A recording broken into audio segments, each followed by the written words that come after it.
দেশে আসছে কোভ্যাক্স ও চীনের 16 লাখ করোনা টিকা। পরিবর্তিত হচ্ছে ধরন, বেড়েছে করোনা পরবর্তী জটিলতা।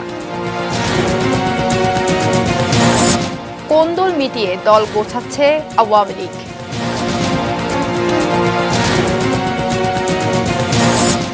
এক বছর পর আজ বসছে ইউরো 2020-এর আসর।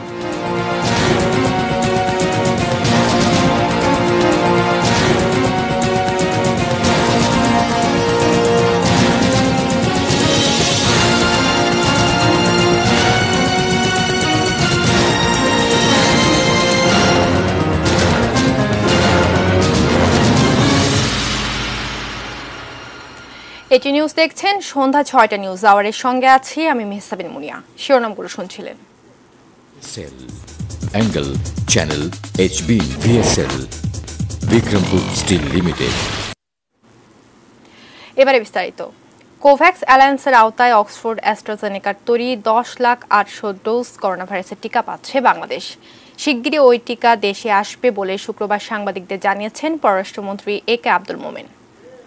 আমরা পাবো, এই যে এইমাত্র খবর পেলাম আমাদের অ্যাম্বাসেডর সাহেব জানিয়েছেন যে 1,800,000 অ্যাস্ট্রাজেনেকা ভ্যাকসিন দেবে under COVAX, and we welcome it. এই প্রথম কিস্তিতে আরো কিস্তি হবে। এমআরপি হয়েছে, এখন লজিস্টিকের উপর নির্ভর করবে। বেইজিং এয়ারপোর্ট থেকে বাংলাদেশের উদ্দেশ্যে রওনা হয়েছে চীনের উপহার আরও 6 লাখ ডোজ করোনা ভ্যাকসিন। এই টিকাগুলো সিনোফার্মের। ঢাকায় চীনা দূতাবাসের ডেপুটি চিফ অফ মিশন হুয়া লংয়ান বিষয়টি নিশ্চিত করেছেন। আগামী রোববার চীনের দ্বিতীয় দফা উপহারের এই ভ্যাকসিন বুঝে পাবে বাংলাদেশ। গত 12 মে চীনের উপহার 5 লাখ সিনোফার্মের ভ্যাকসিন আসে। বিশ্ব স্বাস্থ্য সংস্থার অনুমোদন পাওয়া সিনোফার্মের ভ্যাকসিন জরুরি ব্যবহারের অনুমোদন দিয়েছে বাংলাদেশও। পররাষ্ট্রমন্ত্রী ডক্টর একে আব্দুল মোমেন জানান, সিনোফার্ম ভ্যাকসিন ক্রয় সংক্রান্ত চুক্তি প্রায় চূড়ান্ত। আগামী সপ্তাহ নাগাদ এই সংক্রান্ত আলোচনা শুরু হবে। রাজশাহী মেডিকেল কলেজ হাসপাতালের করোনা ওয়ার্ডে গত 24 ঘণ্টায় 15 জনের মৃত্যু হয়েছে। এর মধ্যে রাজশাহীর 8 জন, চাঁপাইনবাবগঞ্জে 6 জন ও নাটোরের 1 জন রয়েছেন। করোনার সংক্রমণ ঠেকাতে রাজশাহী সিটি এলাকায় আজ বিকেল 5টা থেকে 17 জন মধ্যরাত পর্যন্ত সপ্তাহব্যাপী কঠোর লকডাউন দিয়েছে স্থানীয় প্রশাসন। এ সময় রাজশাহী থেকে কোনো ট্রেনও চলাচল করবে না। খুলনাতেও রোববার থেকে 7 দিনের কঠোর লকডাউন ঘোষণা করা হয়েছে। নোয়াখালী পৌরসভা সহ 6টি ইউনিয়নে লকডাউনের মেয়াদ 18 জুন রাত 12টা পর্যন্ত বাড়ানো হয়েছে। গণপরিবহন চলছে না, বন্ধ রয়েছে দোকানপাট। তবে সিএনজি, অটোরিকশা ও ব্যক্তিগত যানবাহন চলছে। শেরপুর পৌর এলাকায় আজ থেকে 14 দিনের কঠোর বিধিনিষেধ আরোপ করা হয়েছে। এ সময় সামাজিক, সাংস্কৃতিক, রাজনৈতিক বা ধর্মীয় অনুষ্ঠান এবং পর্যটন কেন্দ্রগুলো বন্ধ থাকবে। নাটোরে বুধবার থেকে শুরু হওয়া 7 দিনের বিশেষ লকডাউনে শক্ত অবস্থানে রয়েছে আইন শৃঙ্খলা বাহিনী। স্বাস্থ্যবিধি না মানায় সেখানে প্রায় 40 জনকে জরিমানাও করা হয়েছে। যত বেশি সংক্রমণ হবে ততই পরিবর্তিত হবে করোনার প্রকৃতি, আর তাতে আরও শক্তিশালী হবে করোনার আক্রমণ ক্ষমতা। এ সময় আক্রান্তরা অনেক বেশি মৃত্যু ঝুঁকিতে। চিকিৎসকরা বলছেন, করোনা পরবর্তী জটিলতা আগের চেয়ে আরও বেড়েছে। This is SARS-CoV-2. It can also lead to more serious complications. Corona ভাইরাসের ধরন প্রতিনিয়ত পরিবর্তন হচ্ছে বিশ্বজুড়ে। এখন পর্যন্ত আলফা, বিটা, গামা, ডেল্টা ও ইটা নামে ব্রিটেন, দক্ষিণ আফ্রিকা, ব্রাজিল, ভারত ও নাইজেরিয়ার ভেরিয়েন্ট পাওয়া গেছে। কম বেশি সব ধরনই পাওয়া যাচ্ছে এদেশেও। সাম্প্রতিক সময়ে ভারতীয় ডেল্টা ভেরিয়েন্টে আক্রান্ত রোগীর সংখ্যা তুলনামূলক বেশি। চিকিৎসকরা বলছেন, নতুন ধরনের সংক্রমণের ঝুঁকি অনেক বেশি। করোনায় হৃদরোগের আক্রান্ত হবার সংখ্যাও আগের তুলনায় বেড়েছে। হৃদরোগের যে উপসর্গগুলো আমরা আগে পেতাম তার থেকেও কিন্তু এখন ভিন্নতা আলাদা। উপসর্গের মাত্রা অনেক বেশি, অনেক অল্প বয়সেও হচ্ছে। যে এটা আগে যেমন বলা হচ্ছিল যে অনেক বেশি বয়সে হবে, ছোটদের হবে না, ছোটরাও এখন বুক ব্যথা, শ্বাসকষ্ট, অনিয়মিত হৃদস্পন্দন, হৃদরোগে আক্রান্ত হয়ে আসছে এবং তারা অনেক লং কোভিড সিমটমে চলে যাচ্ছে। করোনা পরবর্তী জটিলতা দীর্ঘমেয়াদী হচ্ছে, তাই ভাইরাসের বিবর্তনের সাথে সাথে বদলে যাচ্ছে চিকিৎসার ধরনও। ভ্যারিয়েন্টগুলো তৈরি হয়, কিন্তু যখন একজনের কাছ থেকে আরেকজনে যায়, সেখানে গিয়ে যখন ভাইরাসগুলো আরো বেশি স্প্রেড করে, তাতে করেই কিন্তু নতুন নতুন ভ্যারিয়েন্ট আসে। সো আমরা এইভাবেই কিন্তু হবে, কিন্তু নতুন যখন পরিবর্তন হবে তখন এতদিন হয়তো আমরা যেটা মনে করতাম গ্রামে আমাদের খুব একটা সংক্রমণ হচ্ছে না, কিন্তু নতুন একটা ভ্যারিয়েন্ট এসে কিন্তু আমাদের গ্রামের মানুষকেও কিন্তু সংক্রামিত করতে পারে এবং সিমটোমেটিকও হতে পারে। মৃদু উপসর্গ, কিন্তু তার সাথে যদি তার এই অসুখগুলো অনিয়ন্ত্রিত থাকে, যেমন ব্লাড প্রেশার অনিয়ন্ত্রিত, ডায়াবেটিস অনিয়ন্ত্রিত, কিডনি খারাপ, হার্টের শ্বাসকষ্ট হচ্ছে, বুক ব্যথা হচ্ছে, তাদেরকে বলা হচ্ছে দ্রুত হাসপাতালে ভর্তি হতে। এটা নতুন গাইডলাইনের মধ্যে অন্তর্ভুক্ত করা হয়েছে। বিশেষজ্ঞরা বলছেন দিন দিন করোনার আগ্রাসী রূপে ভ্যাকসিন কতটা কার্যকরী ভূমিকা রাখতে পারবে এটা বোঝার জন্যও সময়ের প্রয়োজন। তবে মানুষের হাতেই আছে করোনা নিয়ন্ত্রণের জীবনকাঠি। আমরা কিন্তু মাস্কটাকে যদি আরো ভালো করে ব্যবহার করতে পারি তাহলে কিন্তু আমরা এটাকে অবশ্যই প্রতিরোধ করতে পারবো, সেটা যে ভ্যারিয়েন্টই হোক না কেন। আক্রমণের মাত্রা, এর উপসর্গের মাত্রা এবং এর জীবনের ঝুঁকি অনেক বেশি হচ্ছে, মৃত্যুহার এখন অনেক বেশি। কাজেই এখন সবাইকে সাবধান থাকতে হবে। সাবধান হওয়ার বিকল্প কিছু নাই, সাবধান না হলে বাঁচা যাবে না। এটা একটা। Nazia Afrin, ATN news, Dhaka. অন্যান্য খবর, রাজনীতি। আওয়ামী লীগ সভানেত্রী ও প্রধানমন্ত্রী শেখ হাসিনার কারামুক্তি দিবস আজ। বিতর্কিত 1-11 সরকারের সময়ে 11 মাস কারাবন্দী থাকার পর 2008 সালের এই দিনে সংসদ ভবন চত্বরে স্থাপিত বিশেষ কারাগার থেকে মুক্তি লাভ করেন তিনি। হয়রানি ও ষড়যন্ত্রমূলক মামলায় 2007 সালের 16 জুলাই আওয়ামী লীগ সভানেত্রীকে গ্রেফতার করা হয়েছিল। কারাগারে থাকাকালে শেখ হাসিনা গুরুতর অসুস্থ হয়ে পড়েন। সে সময় চিকিৎসার জন্য জাতীয় ও আন্তর্জাতিকভাবে তার মুক্তির জোরালো দাবি ওঠে। আওয়ামী লীগ সহ অন্যান্য সহযোগী সংগঠন ও দেশবাসীর আন্দোলন, আপোষহীন মনোভাব এবং অনড় দাবির পরিপ্রেক্ষিতে তৎকালীন তত্ত্বাবধায়ক সরকার শেখ হাসিনাকে মুক্তি দিতে বাধ্য হয়। কারামুক্তির পর 2008 সালের নির্বাচনে তার নেতৃত্বে অংশ নিয়ে নিরঙ্কুশ বিজয় পায় আওয়ামী লীগ। যুদ্ধের জন্য কর্মীদের ডাক দেওয়ার মধ্য দিয়ে আবারও বিএনপি আগুন সন্ত্রাস ও নৈরাজ্যকর পরিস্থিতির আভাস দিচ্ছে কিনা তা ভেবে দেখার বিষয় বলে মন্তব্য করেছেন আওয়ামী লীগের সাধারণ সম্পাদক ওবায়দুল কাদের। অন্যদিকে করোনায় আওয়ামী লীগের সাংগঠনিক কাজ ধীর হয়ে গেলেও এখন দলের তৃণমূলকে ঢেলে সাজানোর কাজ চলছে বলে জানিয়েছেন দলটির যুগ্ম সাধারণ সম্পাদক মাহবুবুল আলম হানিফ। টানা 12 বছর ধরে ক্ষমতায় আওয়ামী লীগ। দলের ক্ষমতায় থাকার সুযোগে বিভিন্ন কমিটিতে হাইব্রিড বা বিতর্কিতদের অনেকে ঢুকে পড়েছেন বলে অভিযোগ। এর ফলে মূল্যায়ন বঞ্চিত হচ্ছেন পরীক্ষিত নেতাকর্মীরা। হাইব্রিড যাদের আমরা বলি তারাও কিন্তু কয় তারাও অনেক ত্যাগী, কারণ তারা 12 বছর যাবত আওয়ামী লীগ করতেছে।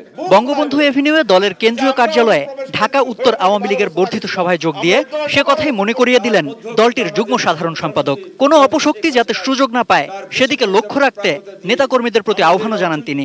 এই ঢাকা শহর সবসময় সুরক্ষিত রাখতে হবে বাংলাদেশ আওয়ামী লীগের নেতাকর্মীকে। ঢাকা শহর সুরক্ষিত রাখতে পারলে কোনো অপশক্তি এই সরকারের বিরুদ্ধে গায়ে আঁচড় কাটতে পারবে না, দাগ কাটতে পারবে না।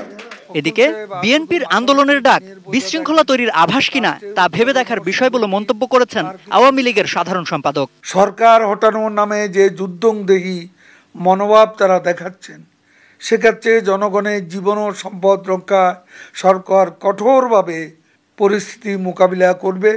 আমরা বিএনপিকে এ ধরনের উস্কানিমূলক বক্তব্য থেকে সরে এসে গণতান্ত্রিক ভাষায় কথা বলার আহ্বান জানাচ্ছি। শেখ হাসিনার কারামুক্তি দিবসের এক আলোচনা সভায় অংশ নিয়ে তথ্য ও সম্প্রচার মন্ত্রী ডক্টর হাসান মাহমুদ বলেন, বিএনপির অপশাসন আর জঙ্গিবাদের অপকর্ম ঢাকতেই শেখ হাসিনাকে 1-11-এর সময় গ্রেপ্তার করা হয়েছিল। জননেত্রী শেখ হাসিনাকে গ্রেপ্তার করার মাধ্যমে সেদিন গণতন্ত্রের পায়ের শিকল পরিয়ে দেওয়া হয়েছিল। আর 11 জুন জনগণের আন্দোলনের প্রেক্ষিতে জননেত্রী শেখ হাসিনাকে মুক্ত করার মাধ্যমে আমরা প্রকৃতপক্ষে গণতন্ত্রকেই মুক্ত করেছিলাম। পরে Bangladesh secretariat reporters forum BSRF এর দ্বিবার্ষিক সাধারণ সভায় অংশ নিয়ে তথ্যমন্ত্রী বলেন, কেবল সমালোচনার জন্য সমালোচনা না করে বিরোধীদের উচিত গঠনমূলক সমালোচনা করা। সমাজে নানাভাবে যারা দায়িত্বশীল তাদেরও সমালোচনা হওয়া প্রয়োজন। এদিকে শেখ হাসিনার কারামুক্তি দিবস উপলক্ষে জুমার নামাজ শেষে জাতীয় মসজিদ সহ বিভিন্ন মসজিদে মিলাদ ও দোয়া মাহফিলের আয়োজন করা হয়। সম্রাট আনোয়ার, এটিএন নিউজ, ঢাকা। করোনায় নেই মিছিল, মিটিং, বড় কোনো রাজনৈতিক কর্মসূচি। তবে এই সময় দলের অভ্যন্তরে শৃঙ্খলা ফেরাতে কোন্দল মেটাতে কাজ করছে আওয়ামী লীগ। বিভিন্ন জেলার বিবাদমান গ্রুপগুলোকে ঢাকায় ডেকে বৈঠক করছেন দায়িত্বপ্রাপ্ত নেতারা। আওয়ামী লীগের রাজনৈতিক কর্মকাণ্ডের খবর জানাচ্ছেন মহসিন কবির। করোনার প্রথম ধাক্কার পর পুরোদমে দলীয় কার্যক্রম শুরু করেছিল আওয়ামী লীগ। বেশ কয়েকটি জেলা উপজেলায় সম্মেলন হয়, বাকি থাকা কমিটিগুলো পূর্ণাঙ্গ করার কাজ শুরু করে। কিন্তু করোনার দ্বিতীয় ধাক্কায় থেমে যায় আওয়ামী লীগের সাংগঠনিক কার্যক্রম। নির্বাচন করে করোনা পরিস্থিতি কবে পুরোপুরি নিয়ন্ত্রণে আসবে তার কোনো নিশ্চয়তা নেই। তাই রাজনৈতিক স্থবিরতা কাটাতে দিবসভিত্তিক কর্মসূচির সঙ্গে ঘরোয়া সাংগঠনিক কার্যক্রম শুরু করেছে আওয়ামী লীগ। আপাতত তাদের লক্ষ্য দলের অভ্যন্তরীণ কোন্দল মেটানো। সেকেন্ড ওয়েভের কারণে আমরা আমাদের নেত্রীর নির্দেশে আমরা কমিটি গঠনের প্রক্রিয়া সম্মেলনগুলো বন্ধ করে রেখেছিলাম। এখন আমরা যেটা শুরু করছি যে জেলা যারা উপজেলার প্রেসিডেন্ট সেক্রেটারি বা জেলার নেতৃবৃন্দ ডেকে যেখানে সংকট আছে এই সংকটগুলো আমরা আগে সমাধান করতেছি ঘরোয়া পরিবেশে বসে। সংগঠনকে শক্তিশালী করার জন্য আমরা বিরোধ নিষ্পত্তির কাজটা আমরা জোর দিয়ে যাচ্ছি। গত কয়েকদিন ধরেই অনুরূপভাবে চট্টগ্রাম জেলার কিছু সাংগঠনিক শাখা উপজেলার যে আভ্যন্তরীণ যে বিবাদ কুন্দল এটি কিভাবে নিষ্পত্তি করা যায় তার জন্য পর্যায়ক্রমে মিটিং হয়েছে। খুব শীঘ্রই মেয়াদ উত্তীর্ণ জেলার সম্মেলনও করতে চাই আওয়ামী লীগ। তবে কতদিনে শুরু করা যাবে সেই কার্যক্রম তা নির্ভর করছে করোনা পরিস্থিতির উপর। একটু স্বাভাবিক পরিস্থিতি আসলে তৃণমূল থেকে আমরা সম্মেলন শুরু করব। আমরা আশা করি সেপ্টেম্বর অক্টোবরের মধ্যে আমরা সব জায়গার সম্মেলনগুলো সমাপ্ত করতে পারব। এত বড় একটি রাজনৈতিক দলের কর্মকাণ্ড তো সম্পূর্ণভাবে তো বন্ধ করা যায় না। নতুন বাস্তবতায় কিভাবে সংগঠনকে সচল করা যায়, সকল সাংগঠনিক কমিটির কার্যক্রম কিভাবে চালু করা যায় তার একটি পথ আমরা বের করার চেষ্টা করে যাচ্ছি।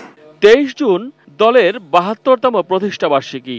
মুজিব বর্ষে তা ঘটা করেই পালনের কথা ছিল, কিন্তু করোনার কারণে তাও হচ্ছে না। তাই ঘরোয়াভাবেই দলের প্রতিষ্ঠা বার্ষিকী পালন করবে আওয়ামী লীগ।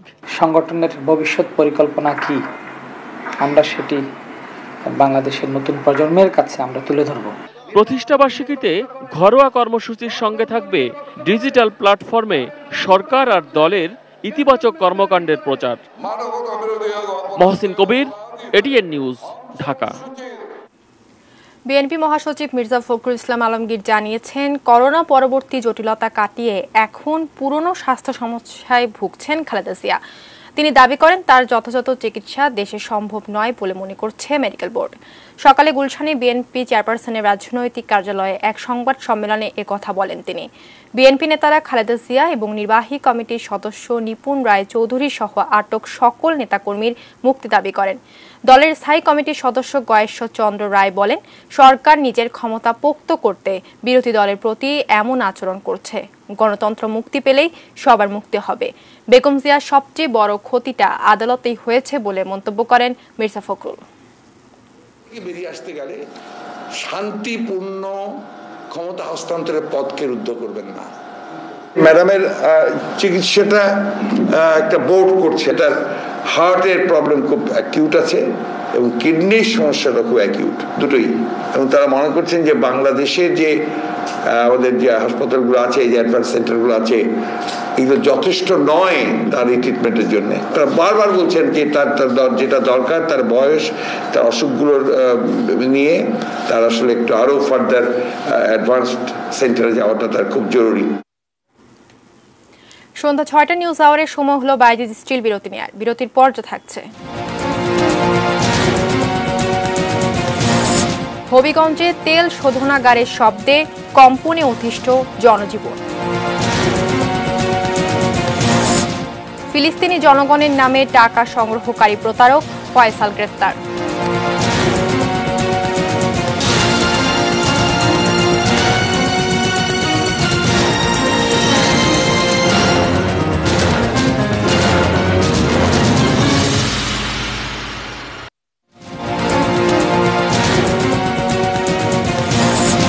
দেশে আসছে কোভ্যাক্স ও চীনের 16 লাখ করোনা টিকা।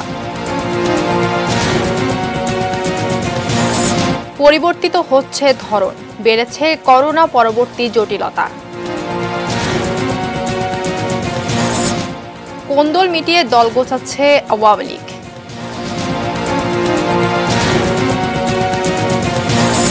এক বছর পর আজ বসছে ইউরো 2020-এর আসর।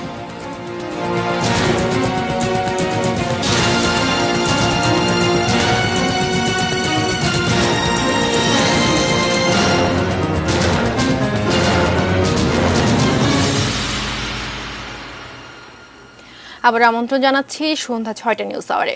ধন্যবাদ সঙ্গে থাকার জন্য। যাচ্ছি অন্যান্য খবরে। পরকীয়া প্রেমের জেরে স্ত্রীকে কুড়াল দিয়ে কুপিয়ে হত্যা করেছে স্বামী। রাজধানীর ভাটারায় এই হত্যার ঘটনায় ঘাতক স্বামীকে গ্রেফতার করেছে পুলিশ। চলতি মাসেই বাসাটি ভাড়া নেন জোবেদা খাতুন ও আবুল কাশেম দম্পতি, কিন্তু স্ত্রীকে সন্দেহ করতেন কাশেম। তার অভিযোগ, স্ত্রী জোবেদার সঙ্গে অন্য কারো সম্পর্ক রয়েছে। প্রতিবেশীরা জানান, জোবেদা মেসে রান্নার কাজ করতেন আর কাশেম রিকশা চালাতেন। মাঝে মাঝে রিকশা চালাইতে বেডি গপ করছে, মাঝে মাঝে বলি বাসা থইতেও তাই। তো নতুন আছে এটা তো আমরা কেউ কইতারি না কেন। পুলিশ বলছে, স্ত্রীর প্রতি সন্দেহের জেরেই জোবেদাকে হত্যার কথা স্বীকার করেছে কাশেম। একজন রিকশা চালক, তিনি ভাড়া থাকতেন। তার স্ত্রীর সাথে তার পারিবারিক যে কলহ, সেই কলহের জেরে কালকে মধ্যরাতে তিনি তার স্ত্রীকে নির্দয়ভাবে কুড়াল দিয়ে কুপিয়ে তিনি হত্যা করেন। নিহতের লাশ ময়নাতদন্তের জন্য ঢাকা মেডিকেল কলেজ হাসপাতালের মর্গে পাঠানো হয়েছে। Sabbir Ahmed, ATN news, Dhaka. প্রথম আগুন নিভিলেও নতুন বিপদ। হবিগঞ্জের বাহুবলে সিলেট কনডেনসেট ফ্র্যাকশনেশন প্ল্যান্টে বিকট শব্দ। ভূকম্পনে বাড়ি ঘরে ধরেছে ফাটল। আতঙ্কে আশপাশের 10 গ্রামের অন্তত 15,000 মানুষ। হবিগঞ্জ প্রতিনিধি আব্দুল হালিমের তথ্য ছবিতে ডেস্ক রিপোর্ট। হবিগঞ্জের বাহুবল উপজেলার রশিদপুরের বড়গাঁও এলাকায় গেল বছরের শেষের দিকে কনডেনসেট ফ্র্যাকশনেশন প্ল্যান্ট বা তেল শোধনাগার চালু করে সিলেট গ্যাসফিল্ড। গত 8 এপ্রিল ভয়াবহ আগুন লাগে প্ল্যান্টটিতে। আগুন থেকে রক্ষা পেলেও এখন একটানা শব্দ ও ভূমিকম্পনে দুর্বিষহ মানুষের জীবন। ওয়াল ফাটল দিচ্ছে, শব্দ, টিন টান সবগুলা এইভাবে আপনার নড়াচড়া করে। দরজাগুলো আপনার কে জানি রাত্রেবেলায় ধাক্কা দেয়, এই ধরনের প্রচন্ড শব্দ। আমাদের এখানে জীবনযাপন করাটা অত্যন্ত একটা কষ্টকর হয়ে দাঁড়াচ্ছে। দিনটা 24 ঘন্টা একটা সেকেন্ড যদি বাদ যাইতো তাই কিছু শান্তি পেলাম না। বাচ্চারা কি করে এই শব্দ ঘুমটাকে ডরাইয়া তারা উঠে যায়। শোধনাগারের ক্যাটালাইটিক রিফর্মিং ইউনিট থেকে অনবরত এই শব্দ ও কম্পন। রাতে এতে উচ্চমাত্রায় প্রেসার দেয়া হয়, তখন শব্দ ও ভূকম্পনের মাত্রা বেড়ে যায় কয়েক গুণ। আশেপাশের অন্তত 10 গ্রামের বাসিন্দাদের বাস মারাত্মক শব্দ দূষণের মাঝে। শিশুদের পক্ষে লেখাপড়া অসম্ভব। বাড়িঘরের ফাটল ধরায় দেখা দিয়েছে জীবনের ঝুঁকি। অনতিবিলম্বে এই বিষয়টা নিয়ন্ত্রণে আনার জন্য প্রশাসন সহ সকলের প্রতি আমি আহ্বান জানাই। সমাধান পেতে 27 মে জেলা ও উপজেলা প্রশাসনের বিভিন্ন দপ্তরে লিখিত অভিযোগ জানান ভুক্তভোগী গ্রামবাসী। জেলা প্রশাসক, উপজেলা নির্বাহী কর্মকর্তা ক্ষতিগ্রস্ত গ্রামগুলো সরেজমিনে ঘুরে দেখেছেন। এই ফাটলগুলো কী কারণে হয়েছে এটা আমি নিশ্চিত না। যদি কোনো সমস্যা হয়ে থাকে তাহলে আমাদের কারিগরি টিম এসে বিষয়টি আরও বিশদ তদন্ত করে প্রয়োজনীয় ব্যবস্থা গ্রহণ করবে। এ বিষয়ে সিলেট গ্যাসফিল্ডের কনডেনসেট ফ্র্যাকশনেশন প্ল্যান্টের কোনো কর্মকর্তা কথা বলতে রাজি হননি। চন্দন পাল, ডেস্ক রিপোর্ট, এটিএন নিউজ। টাকা তুলেছেন ফিলিস্তিনের অসহায় মানুষের জন্য, খরচ করেছেন গার্লফ্রেন্ডদের পেছনে। ফেসবুক প্রোফাইল থেকে শুরু করে তার পরিচয়ও ভুয়া। ইয়াসিন আরাফাত ফয়সাল নামে এই প্রতারকের কথা জানাচ্ছেন সাব্বির আহমেদ। নাম ইয়াসিন আরাফাত ফয়সাল হলেও ফেসবুক অ্যাকাউন্ট খুলেছেন আব্দুল্লাল ফয়সাল নামে। ব্যবহার করেছেন আরেকজনের ছবি। দিনাজপুরের একটি কলেজে পড়ালেখা করলেও ভুয়া ফেসবুক প্রোফাইলে নিজেকে দাবি করেছেন রাজশাহী বিশ্ববিদ্যালয়ের শিক্ষার্থী হিসেবে। থাকেন বিশ্ববিদ্যালয়ের শহীদ হাবিবুর রহমান হলে। তার সবগুলো পরিচয়ই ভুয়া। সম্প্রতি ফিলিস্তিনে ইসরায়েলের নির্মমতা দাগ কেটেছে সমগ্র বিশ্বের মানুষকে। মানুষের এই আবেগকে পুঁজি করে ভুয়া প্রোফাইল থেকে ফিলিস্তিন নাগরিকদের পক্ষে পোস্ট করেন ফয়সাল। সবশেষ বাংলাদেশে ফিলিস্তিনের রাষ্ট্রদূত ইউসুফ এসওয়াই রামাদান বিভিন্ন সময়ে বিকাশ বা রকেট যুক্ত ফোন নাম্বার ব্যবহার করে সাহায্যের আবেদন করেন। এই আবেদনে নিজের বিকাশ ও রকেট অ্যাকাউন্ট জুড়ে দিয়ে প্রতারণা করেছেন ফয়সাল। আমার একটা পেজ আইডি ছিল, ওখানে আমি রাজশাহী ইউনিভার্সিটিতে পড়াশোনা করি। ওখানে আমি একটা পোস্ট করছিলাম, ফিলিস্তিন দূতাবাসে নাম্বার দেওয়া ছিল, আমার নাম্বার দিয়ে বিকাশে টাকা দেওয়ার জন্য। ফয়সাল নিজের ফেক অ্যাকাউন্টে লিখেছেন তিনি বিকাশে কাজ করেন, কিন্তু এই তথ্যও ছিল ভুয়া। এই ইয়াসির আরাফাত, তাই তাকে ধরতে বেগ পেতে হয়েছে গোয়েন্দাদের। প্রতারণার উদ্দেশ্যেই একটা ভিন্ন আইডি খুলেছে, যেখানে তার পরিচয়, তার ছবি, সমস্ত কিছুই ভুয়া ব্যবহার করেছে। ফিলিস্তিনের মান্যবর রাষ্ট্রদূতের ছবি দিয়েছে, আর সেখানে ফিলিস্তিনি জনগণকে সহযোগিতা করার জন্য বাংলাদেশি লোকদের কাছে সাহায্য, ক্ষুদ্র প্রচেষ্টার সাহায্য হিসেবে আহ্বান করেছে। এই কাজটা করতে গিয়ে সে নিজের বিকাশ অ্যাকাউন্টগুলোকে ব্যবহার করেছে, আর এখানে সে মোটামুটি বিপুল সংখ্যক মানুষের কাছ থেকে সারা পেয়ে টাকা পয়সাগুলো পেয়েছে, এবং আমরা রেকর্ড দেখেছি সেই টাকাগুলো সে বিভিন্ন জায়গায় আবার সেন্ড মানি করে দিয়েছে। মানুষের দেয়া টাকা ফয়সাল উড়িয়েছেন নারায়ণগঞ্জ, নোয়াখালী ও রংপুরে থাকা তার 3 বান্ধবীর পেছনে। তার একাধিক গার্লফ্রেন্ড আছে, সেই গার্লফ্রেন্ডদের সাথে টাকাগুলো দিয়ে ফুর্তি করার জন্যই সেই প্রতারণামূলক কাজটা করেছে বলে প্রাথমিকভাবে আমাদের কাছে স্বীকার করেছে। স্বল্প বিশ্বাসে কোনো যাচাই বাছাই ছাড়া মানুষকে এভাবে টাকা না পাঠানোর আহ্বান গোয়েন্দাদের। Sabbir Ahmed, ATN news, Dhaka. Social ইসলামী ব্যাংক লিমিটেড বাণিজ্য সংবাদ।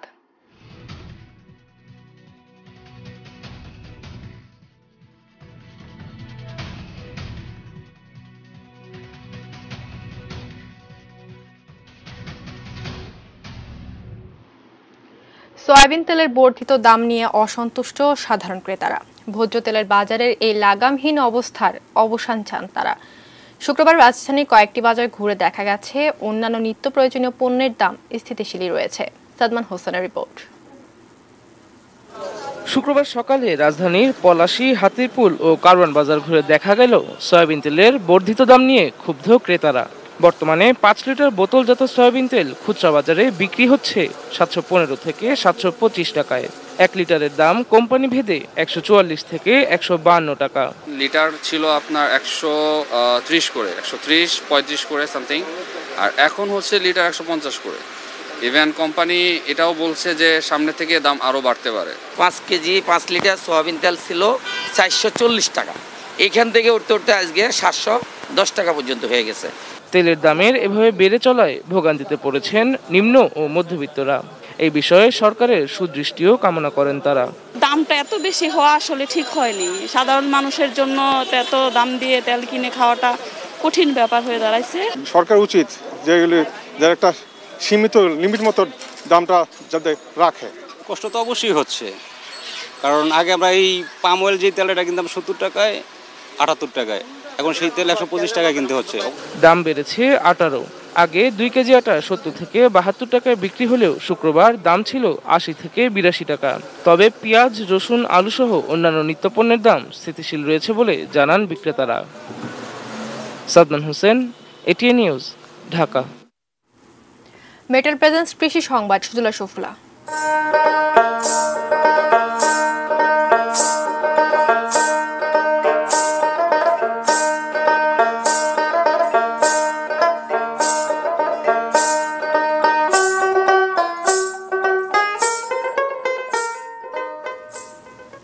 তালগাছেই পরিচিত কুষ্টিয়ার কাকিলাদহ গ্রাম। এই গাছগুলোর সুফল পাচ্ছেন গ্রামের সবাই। প্রাকৃতিক দুর্যোগ, বজ্রপাত থেকে রক্ষার পাশাপাশি তালগাছ থেকে অর্থনৈতিকভাবে লাভবান হচ্ছেন কৃষক এবং ব্যবসায়ীরা। কুষ্টিয়া প্রতিনিধি শরীফুল ইসলামের পাঠানো তথ্য ও ছবি নিয়ে ডেস্ক রিপোর্ট। তালগাছ এক পায়ে দাঁড়িয়ে সব গাছ ছাড়িয়ে উকি মারে আকাশে।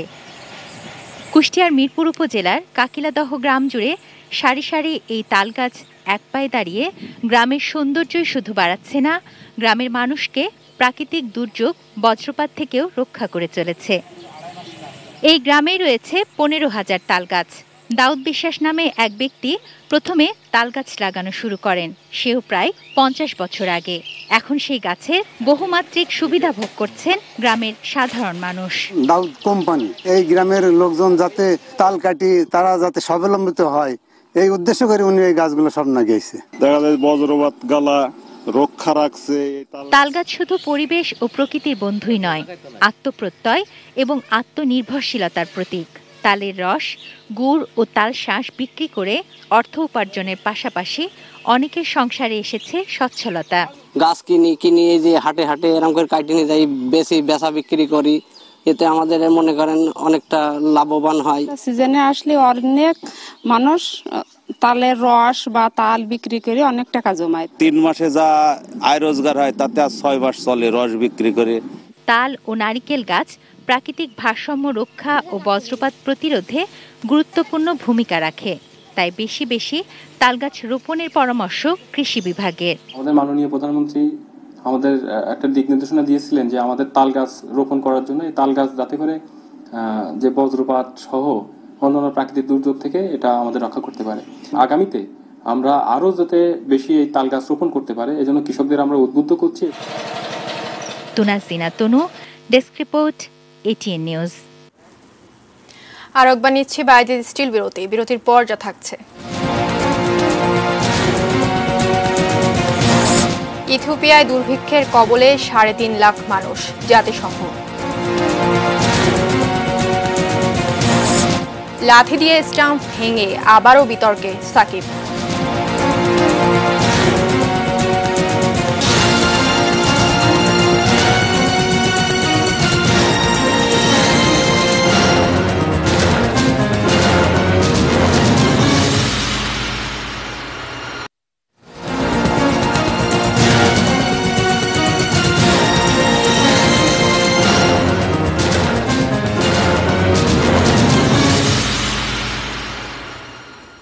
আর একবার আমন্ত্রণ জানাচ্ছি সন্ধ্যা 6টা নিউজ আওয়ারে। জানাম দেশে বাইরের খবর।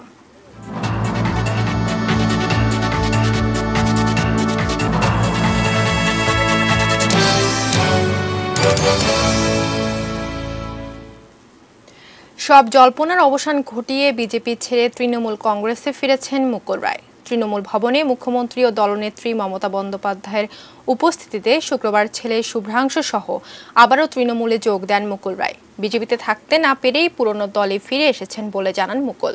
আগামী দিনে আরও অনেকেই দলে ফিরে আসবেন ইঙ্গিত দিয়ে মমতা বন্দ্যোপাধ্যায় জানান, যারা নোংরামির সীমা ছাড়িয়েছে তাদের নেওয়া হবে না দলে।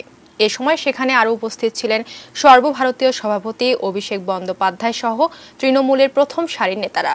তৃণমূল ছেড়ে 2017 সালের 3 নভেম্বর বিজেপিতে যোগ দেন মুকুল রায়। 2018 সালের পঞ্চায়েত ও 2019 সালের লোকসভা নির্বাচনে গেরুয়া শিবিরের হয়ে বড় ভূমিকা নিলেও মুকুলকে কোনো পদ দেয়নি বিজেপি। 2020 সালের 26 সেপ্টেম্বর তাকে সর্বভারতীয় সহ সভাপতির পদ দেওয়া হয়। তার হাত ধরে অনেক তারকা বিজেপিতে যোগ দিলেও দলে তিনি থাকেন উপেক্ষিত। ইথিওপিয়ার টাইগ্রে অঞ্চলের প্রায় 3.5 লাখ মানুষ দুর্ভিক্ষের কবলে পড়েছে বলে জানিয়েছেন জাতিসংঘের মানবিক সংস্থার প্রধান মার্ক লোগক। দেশটির উত্তরাঞ্চলে পরিচালিত গবেষণা integrated food security face classification বা আইপিসির উপর ভিত্তি করে এই তথ্য জানানো হয়েছে। সংঘাত কবলিত টাইগ্রে ছাড়াও পার্শ্ববর্তী আমহারা ও আফার এলাকাতেও কঠিন সংকট চলছে। আইপিসির মূল্যায়নে বলা হয়েছে ওই এলাকার খাদ্য সংকট বিপর্যয়ের পর্যায়ে পৌঁছেছে। খাদ্য সংকটে মৃত্যুর মতো ঘটনা ঘটেছে বলেও জানিয়েছেন মার্ক লোকক। সংকট উত্তরণে জরুরি পদক্ষেপ নেওয়ার আহ্বান জানিয়েছে জাতিসংঘের খাদ্য কর্মসূচি, খাদ্য ও কৃষি সংস্থা এবং ইউনিসেফ। তবে আইপিসির এই মূল্যায়ন নিয়ে ইথিওপিয়ার সরকারের আপত্তি রয়েছে বলে জানা গেছে। ইথিওপিয়ার সরকারি বাহিনী ও বিদ্রোহীদের মধ্যে সংঘর্ষের কারণে টাইগ্রে ছেড়েছে অন্তত 17 লাখ মানুষ।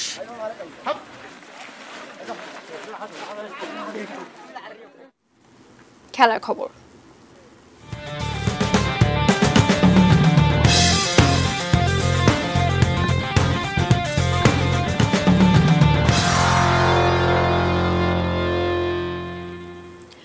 ঢাকা প্রিমিয়ার লিগে টি-20তে চিরপ্রতিদ্বন্দ্বী আবাহনী মোহামেডান ম্যাচে মেজাজ হারিয়ে আবারও আলোচনায় সাকিব আল হাসান।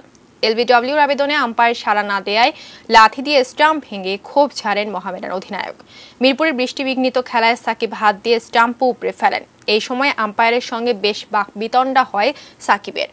আবাহনী কোচ খালেদ মাহমুদ সুজন সাকিবের এমন আচরণ মেনে নিতে পারেননি। নিজেদের ডাগআউটের সামনে থেকে এগিয়ে যান মোহামেডান শিবিরের দিকে। মোহামেডানের সিনিয়র ক্রিকেটার শামসুর রহমান শুভ সুজনকে শান্ত করেন। শেরেবাংলা স্টেডিয়ামে টস জিতে আগে ব্যাট করে 20 ওভারে 6 উইকেট হারিয়ে 145 রান তোলে মোহামেডান। জবাব দিতে নেমে প্রথম ওভারে 2 উইকেট হারায় আবাহনী। 9 রানে 3 উইকেট হারিয়ে বিপদে পড়া আবাহনীকে উদ্ধারের চেষ্টা চালান মুশফিকুর রহিম। ইনিংসের পঞ্চম ও সাকিবের প্রথম ওভারে Mushfiq back to back boundary মারেন। ওভারের শেষ বলে এলবিডব্লিউর আবেদনে আম্পায়ার ইমরান পারভেজ সাড়া না দেয়ায় খেপে যান সাকিব, লাথি মেরে স্টাম্প ভাঙেন।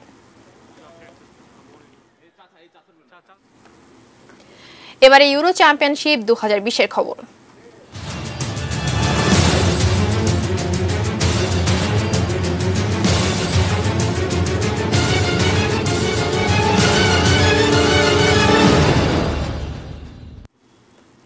আজ থেকে শুরু হচ্ছে ফুটবলে ইউরোপীয় শ্রেষ্ঠত্বের আসর ইউরো চ্যাম্পিয়নশিপ। উদ্বোধনী ম্যাচে লড়বে 4 বারের বিশ্ব চ্যাম্পিয়ন ইতালি ও তুরস্ক। ম্যাচটি শুরু হবে বাংলাদেশ সময় রাত 1টায়।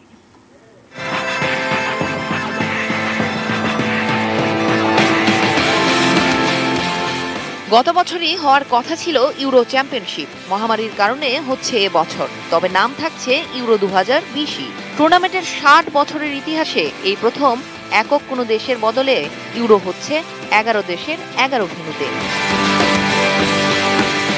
24 দলের মধ্যে hot favourite France. Mbappe, Griezmann, Paul পগবাদের সাথে করিম বেনজেমাকে দলে ফিরিয়ে 2018-র বিশ্ব চ্যাম্পিয়নরা এখন আরও শক্তিশালী। টুর্নামেন্টের বর্তমান চ্যাম্পিয়ন পর্তুগালও আছে ফেভারিট তালিকায়। রোনালদো একাই গড়ে দিতে পারেন যে কোনো ম্যাচের ভাগ্য, কিন্তু গ্রুপ অফ ডেথে ফ্রান্স পর্তুগালের ওপর চোখ রাঙাচ্ছে 4 বারের বিশ্ব চ্যাম্পিয়ন জার্মানি। 1996 সালের পর শিরোপা জেতার দীর্ঘ আক্ষেপ ঘুচাতে চাইবে তারাও। স্পেনের ঝুলিতেও আছে 3টি ইউরো কাপ। শিরোপা জেতার সামর্থ্য আছে ইংল্যান্ড, নেদারল্যান্ডস এবং ফিফা র্যাঙ্কিংয়ের শীর্ষ দল বেলজিয়ামেরও। 2018 বিশ্বকাপের রানার্স আপ ক্রোয়েশিয়াও চমক দেখাতে পারে। শিরোপার আরেক দাবিদার ইতালি। গতবার বিশ্বকাপ খেলতে না পারার হতাশা কাটিয়ে নিজেদের নতুন রূপে ফিরিয়ে এনেছে তারা। শেষ 6 ম্যাচে শতভাগ জয় নিয়ে আজ্জুরিরা আছে পূর্ণ আত্মবিশ্বাসে। 11 জুলাই লন্ডনের ওয়েম্বলি স্টেডিয়ামে হবে ফাইনাল। শিরোপা যার হাতেই উঠুক, করোনাকালের দুঃসময়ে ক্রীড়া বিশ্বে সুসংবাদ এই যে 51টি ম্যাচের প্রতিটিতেই মাঠে হাজির থাকবেন দর্শকরা। তাদের সংখ্যা সীমিত হলেও স্টেডিয়ামে ফিরছে প্রাণ। জেনিয়া চিশিম, স্পোর্টস ডেস্ক, ATN নিউজ। শেষ করব সন্ধ্যা 6টা নিউজ আওয়ার। তবে তার আগে এক নজরে সংবাদ শিরোনামগুলো জানিয়ে দেব আরো একবার। দেশে আসছে কোভ্যাক্স ও চীনের 16 লাখ করোনা টিকা। পরিবর্তিত হচ্ছে ধরন, বেড়েছে করোনা পরবর্তী জটিলতা। কোন্দল মিটিয়ে দল গোছাচ্ছে আওয়ামী লীগ।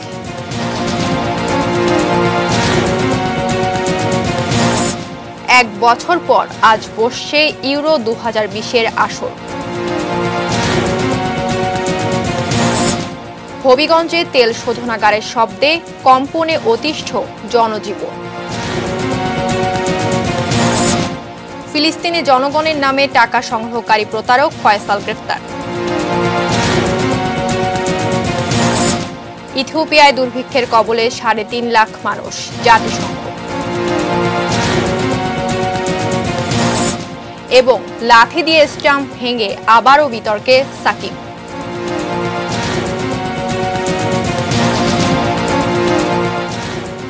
এই ছিল সন্ধ্যা 6টা নিউজ আওয়ার। সঙ্গে থাকুন, দেখতে থাকুন ATN নিউজ। ATN নিউজের ব্রেকিং নিউজ মোবাইলে পেতে টাইপ করুন START স্টার্ট স্পেস এন এবং পাঠিয়ে দিন 5959 এই নম্বরে। ধন্যবাদ সবাইকে।